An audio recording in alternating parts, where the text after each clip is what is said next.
Ngayong araw nga pala, naisipan ko naman maglakad-lakad. Maglagalag ulit. At day off.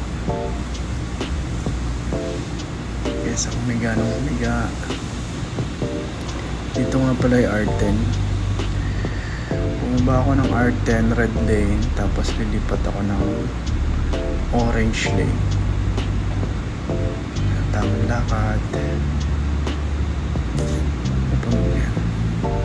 Sakay ako ng tren na papuntang Hamasin. Pero hanggang yung Tsimpo lang ako bababa.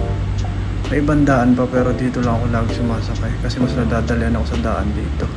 Ayun, pagbaba ako yung Tsimpo.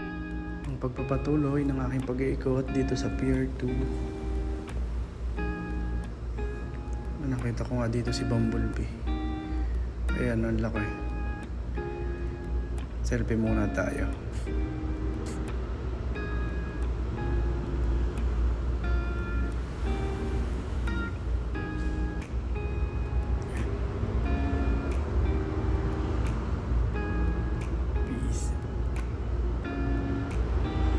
Shades nga pala ako dito at masilaw yung araw.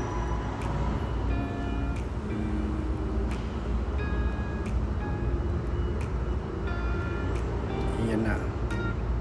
Ito agad yung bubungad, yung kausyo. Napakaganda.